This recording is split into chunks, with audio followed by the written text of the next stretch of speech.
Assalamualaikum warahmatullahi wabarakatuh. Kami dari kelompok 3. Selamat menyaksikan keseruan kami.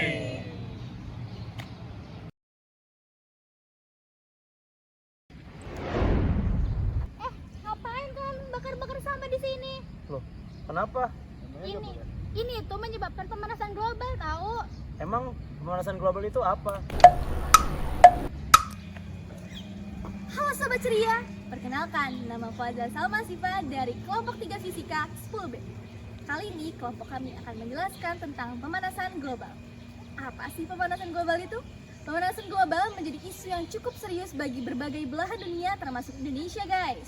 Nah, pemanasan global terjadi akibat adanya efek gas rumah kaca ke atmosfer bumi. Dan juga pemanasan global menjadikan dampak yang cukup serius di berbagai sektor kehidupan di dunia. Salah satunya seperti ekonomi, lingkungan, dan sosial. Salah satu dampak pemanasan global adalah intensitas suhu yang ekstrim. Selain itu juga curah hujan yang tidak merata, juga kekeringan yang panjang.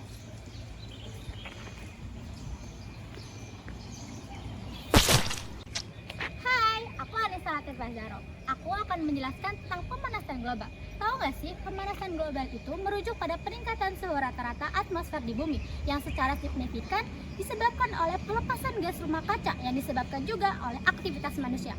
Berikut adalah tentang gejala pemanasan global.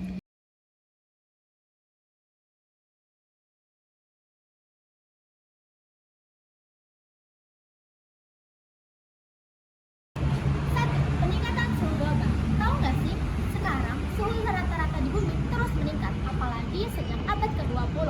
Suhu rekam menunjukkan bahwa pemanasan global sekarang ada di darat atmosfer. 2. Pencairan es dan gletser di kutub. Tahu nggak sih, es dan gletser di kutub sekarang sudah cepat cair loh, dan itu berakibatkan pada penaikan pesisir pantai dan juga pulau-pulau kecil di sana.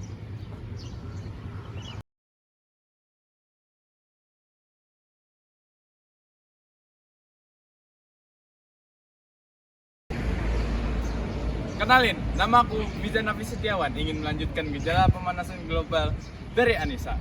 Yang ketiga, kebakaran hutan. Peningkatan suhu dan kekeringan dapat mengakibatkan resiko kebakaran hutan, mengakibatkan kerugian besar dalam biodiversitas dan juga kualitas udara.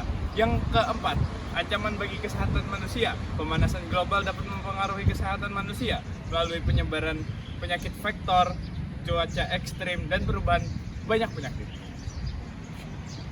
1. Mengurangi penggunaan kendaraan pribadi.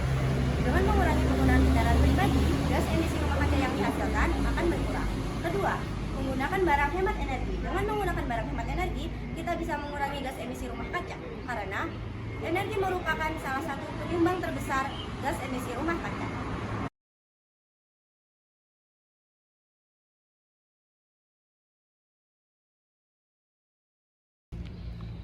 Ketiga, mengurangi penggunaan AC. HFC adalah pendingin utama yang digunakan dalam pendingin ruangan. HFC adalah gas rumah kaca yang jauh lebih kuat daripada karbon dioksida. Keempat, menerapkan reduce, reuse, dan recycle. Reduce adalah kegiatan menggunakan produk kemasan, terutama plastik, seminimal mungkin. Dan reuse adalah menggunakan barang bekas yang dipakai kembali, sepertinya menggunakan kembali kantong plastik. Yang ketiga, recycle. Recycle adalah mendaur ulang barang yang sudah tidak terpakai menjadi berguna lagi. Kelima, reboisasi. Reboisasi bisa mengurangi dampak dari pemanasan global karena pohon bisa mengurangi karbon dioksida yang ada di udara. Yang keenam, kurangi penggunaan plastik. Dengan mengurangi penggunaan plastik, kita bisa berperan dalam pemanasan global karena plastik dapat menahan panas yang tetap berada di atmosfer kita. Yang ketujuh, mendaur ulang sampah. Sampah yang menumpuk bisa berperan dalam pemanasan global karena sampah bisa menahan panas yang berdampak buruk bagi pemanasan global yang bisa mengakibatkan ekosistem kita hancur.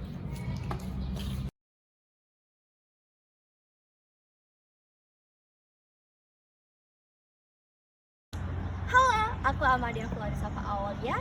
Kali ini aku mau nunjukin bukti-bukti dan fakta tentang kenaikan suhu global.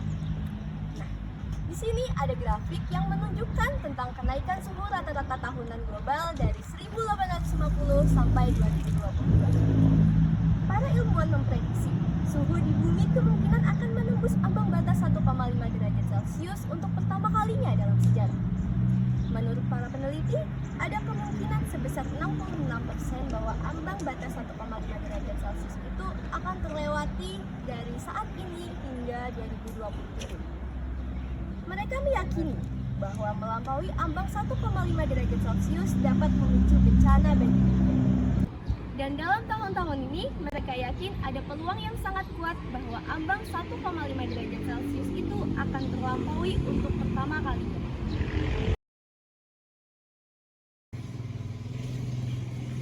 Hai, aku Hafizah Nur Azhadan. Di sini bakal ngasih tahu kalau kita punya proyek-proyek yang menunjukkan beragam pendekatan inovatif dalam menanggulangi perubahan iklim. Apa aja sih? Sini aku kasih tahu.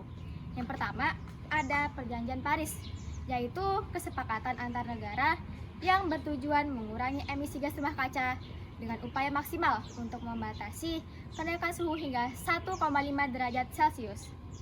Lalu ada juga nih peningkatan penggunaan energi terbarukan seperti tenaga surya, angin, hidro, dan energi panas bumi.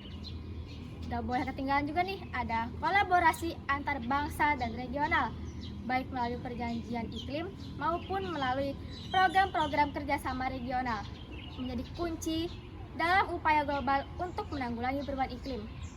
Tak lupa, kampanye kesadaran publik juga dilakukan untuk meningkatkan pemahaman masyarakat akan perubahan iklim dan mendorong mereka untuk mengambil tindakan yang ramah lingkungan. Terdapat banyak proyek inovatif untuk menanggulangi masalah perubahan iklim seperti berikut. Yang pertama adalah proyek penyimpanan karbon yang bertujuan untuk menyimpan karbon dioksida di udara yang secara permanen dimasukkan ke dalam tanah. Yang kedua, inovasi pertanian berkelanjutan yang menggunakan teknologi dan metode inovatif. Yang ketiga, pengembangan teknologi energi terbarukan. Yang keempat, penggunaan big data dan teknologi informasi untuk menganalisis dan memprediksi perubahan iklim. Yang kelima, proyek transportasi hijau yang mencakup pengembangan kendaraan rumah lingkungan. Yang keenam, pengembangan material ramah lingkungan. Yang ketujuh adalah inovasi pengelolaan limbah. Yang kedelapan adalah kota berkelanjutan berfokus pada pembangunan kota yang dirancang menggunakan jejak karbon.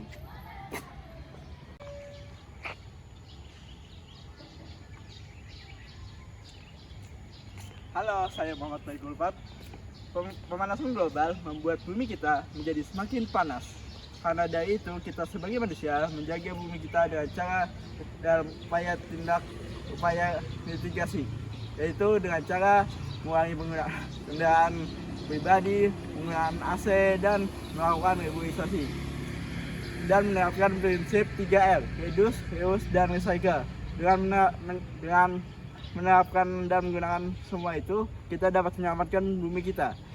Dengan begitu, kita tidaklah mewarisi dari nenek kita, tetapi meminjamnya dari anak cucu anak kita.